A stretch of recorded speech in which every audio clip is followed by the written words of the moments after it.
Welcome to the kingdom. I'm Chris, and this is Good Enough Gaming.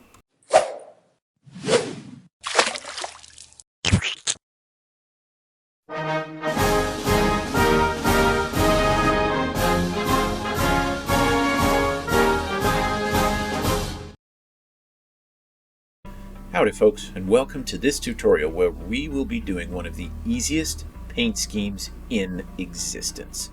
Just two paints. Two. Not various tones of two different colors. No. Two paints. That's it. I wouldn't quite say that it's talent in a bottle, but a ghost scheme is a fantastic paint scheme to get an army done quick. Now here's one that I did for my Lord of the Rings army. Now these guys are painted in this green because they're supposed to be the dead of Dunharrow, so they have a very, very strong green tinge to them for those of you who remember the film. But what I did to paint these is going to be the same technique that I'm going to use for this new one. Now these guys here, I used that Citadel Technical Paint Hex-Wraith Flame, and if any of you remember, this was their trial run of contrast. They sold them when they released the Nighthaunt army to see how it worked. So for this guy, I'm not going to be using that Nighthaunt Gloom because I don't want him to be a bright green. Instead, I want him to be more of a ghostly color. So we're going to be using Nylak Oxhide.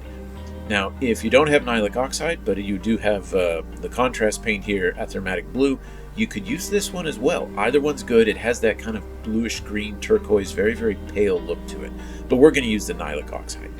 So after you've sprayed it white, and again, you want a very, very bright white, not a gray. You really need to go with a bright white for this one.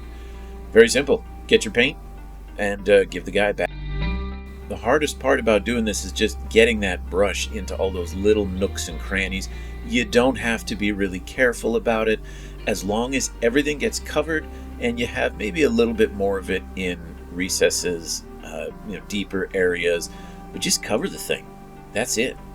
You'll want a nice big brush to make sure it's done quickly. That might get a little tricky getting into some of those cracks and crannies, so maybe a smaller brush for that, but it should take you less than a minute, maybe 2 minutes, to completely cover this guy, as you can see here. Gob it on, spread it around. The hardest part is waiting for it to.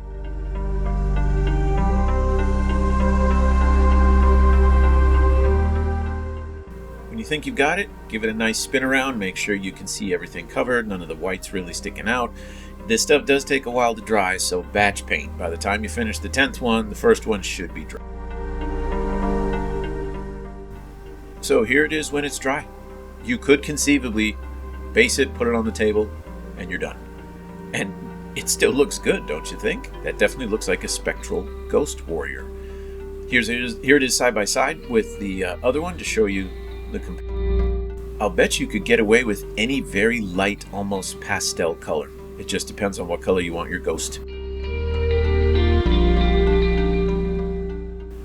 Now, if you wanted to do a little bit more work on it, you could get yourself a nice, fairly bright white, get a decent dry brush, and do a very, very light dry brushing over the model. Don't push too hard, you'll get big smudges of white and it'll ruin the effect. But a light dry brush will catch edges, raised parts of armor, the edges of the cloth where the wisps kind of extend out into nothingness. That gives it a little bit more contrast between the bluish from the Nylak Oxide and then the white, making it look like it's ethereal, almost disappearing into thin air. So thin dry brush.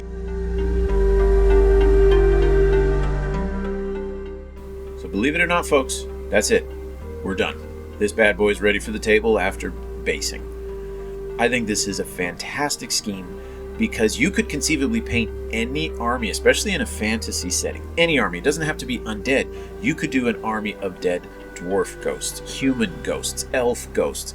It still works. So if you've got that pile of shame and you really want to put a big dent in it but still make your army look decent, paint a ghost army. You could use this for everything: vehicles, cavalry, infantry, war machines, everything, and it will simply look like that army from Lord of the Rings. You'll get it painted probably in a day or two. It'll look nice in uniform. I mean, it's fantastic.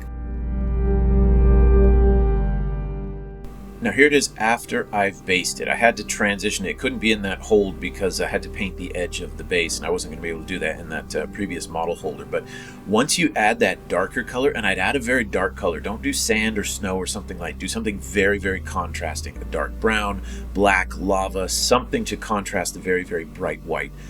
But there you have it, folks. I think it's more than good enough.